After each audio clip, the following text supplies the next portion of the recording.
حقيقة فيلم كتير مهم. شكرا. وذكرني شوي برواية أولاد حارتنا لنجيب محفوظ. تعرف الجبلاوي واللي تحت ايده وهيك، هلا هون ما في جبلاوي. هلا يمكن يكون ربنا هو هون، دلالات رمزية كتير يعني على مجتمعاتنا، انه بالاخر المجرم ضحية والضحية هو مجرم احيانا يعني. وفي كلمة انقالت بتخوف لأنه اليوم عم تصير كتير، إنه بعد ما قتل خليفة بتقول له أمه اليوم صرت رجال. حقيقة هيدا ما بينسمع إلا بالمجتمعات العربية والإسلامية. صحيح. للأسف يعني. صحيح. فحقيقة أثر فيه الفيلم كتير وبدي شكرا. The woman who was in love became veiled in the last poster. What do you mean this part of, like our community, the closed-minded community, the man community? When I was writing the script, actually there was a big debate about the last still, you know, that last scene with her shot.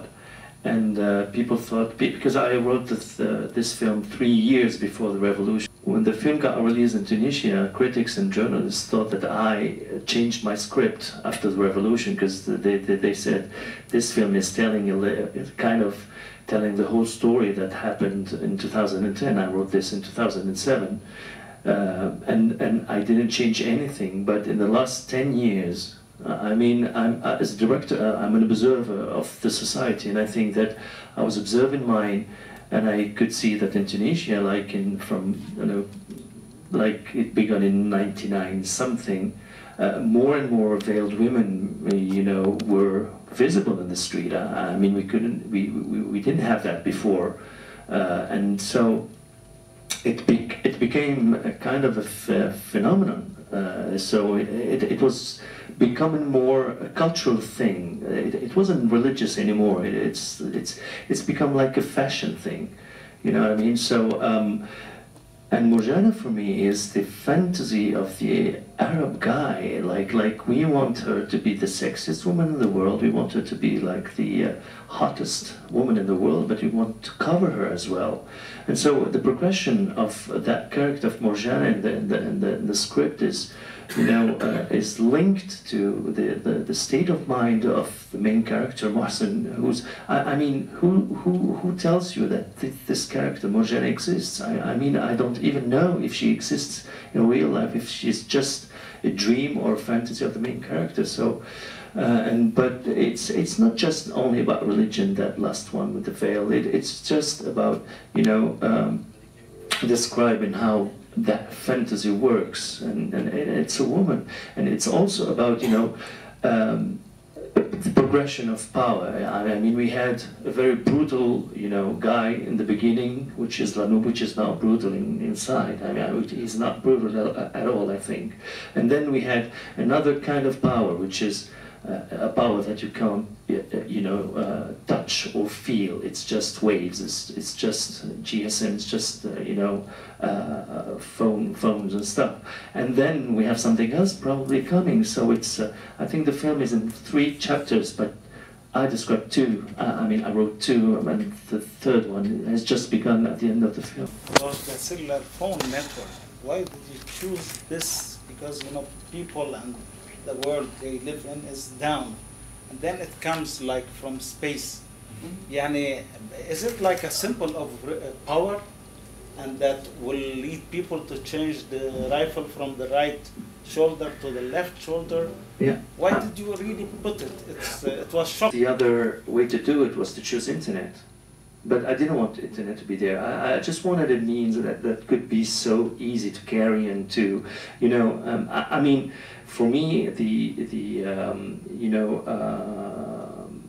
cell phones became, now they're linked to internet, and they became more important, more and more important, like they're dehumanizing people. I mean, so, and I needed like to have that tower as well, you know, which is like the image of God, and you know, all the ghosts go there, and they just exist thanks to those waves. So I had many concepts in the film, and that was one of them. So And I think that choosing the phone is, because the invention of telephone, has been, nothing changed for, let's say, a century or so. And then the phone, which was linked with a wire, now becomes like, portable, and we can take it everywhere, and we can call, from everywhere, and that is what is interesting. And for me, that district, this kind of, invisible and invisible power that comes with an antenna, so it's like a totem. It's there. It's like our God. It's like the statue. It's there. So I had to see it, but I didn't want people to feel it. So it's just waves, and it's there. So and like I said before, it's also that switch from the violent dictatorship to the consumerist dictatorship now. It's something that you can't feel. That's why I chose that. The totem is really important. That then for me is the totem. And every religion has its totem. Why did you put that character in the narrative? Because I thought maybe it is a loss to have that character. Because for me, if I wanted to be mean, for me it was somewhat of a stock character in a way, of that evil witch that was murmuring the evil ideas into her son, who was actually a nice guy. Why didn't you have? Why didn't you leave the complexity of having good feelings, or feelings of friendship, or nostalgia for friendship, and this will of power in the character of what's his name again? La Nuba? So you're talking about La Nuba or Khadra now? Both. Or both? Like, why did you create the character of Khadra, and why instead of having both evilness and goodness, if I want to be simple, in La Nuba? Khadra for me is a monster. Even for the looks of her character, we got inspired by Belgian,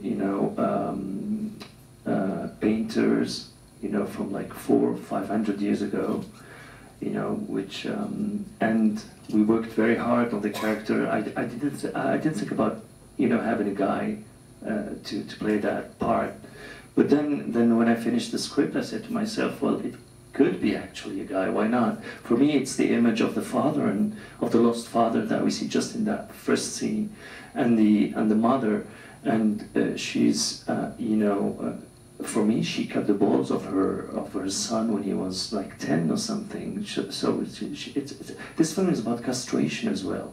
It's about, La Nuba is castrated. He doesn't have any balls anymore. I mean, it's his story. It's for me, La Nuba is a child. He is, in his mind, I mean, he's like 10, 12 years old. And the film, and what I wanted to do is a Baroque film, with the excess, and you know what I mean? The next one will be completely different, totally different, But, Baroque, c'est un courant artistique qu'on retrouve dans les peintures, qu'on retrouve dans les meubles, qu'on retrouve dans... C'est tout un visuel. Le baroque, c'était le 17e, c'est ça? Le baroque 16e, oui. Mais le 17e aussi. Il y avait... Et donc, le baroque, c'est l'opulence, c'est-à-dire que tout était magnifié, mais d'une façon... On est dans l'exagération. Quand on fait de l'or, c'est tout un mouvement artistique qui a duré pendant... peut-être un siècle, un truc genre, et le baroque, et le côté baroque, c'est-à-dire qu'on le voit par exemple dans plein de films, mais qui reproduisent le baroque d'une façon plus fidèle, c'est-à-dire comme les films qui sont, comme le film sur Mozart, là, tous ces costumes, et c'est de l'opulence, et puis c'est ça. Et le baroque peut atteindre aussi la vulgarité des fois, c'est-à-dire on est à ça, quoi. Donc c'est ça un peu le baroque. Donc I wanted to do a kind of a baroque film. And she is the representation of Baroque in the film. I mean, she's. I just wanted the character to be like excessive, and totally negative, and she represents somehow the way I see somehow like Jewish mothers and like mamas, like in Italy.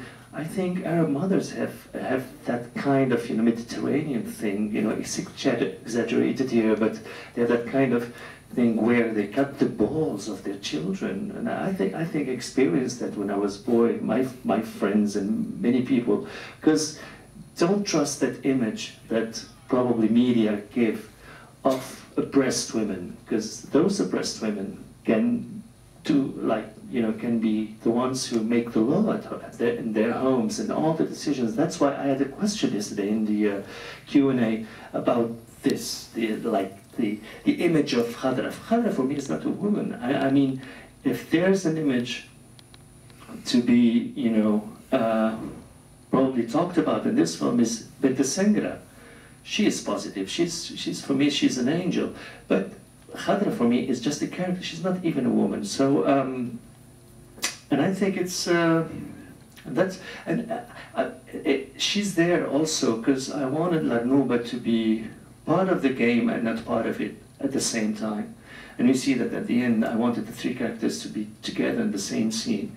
And when he finds that death was quicker than him, he cries because he's still a boy, and you know his feelings, his humanity comes back.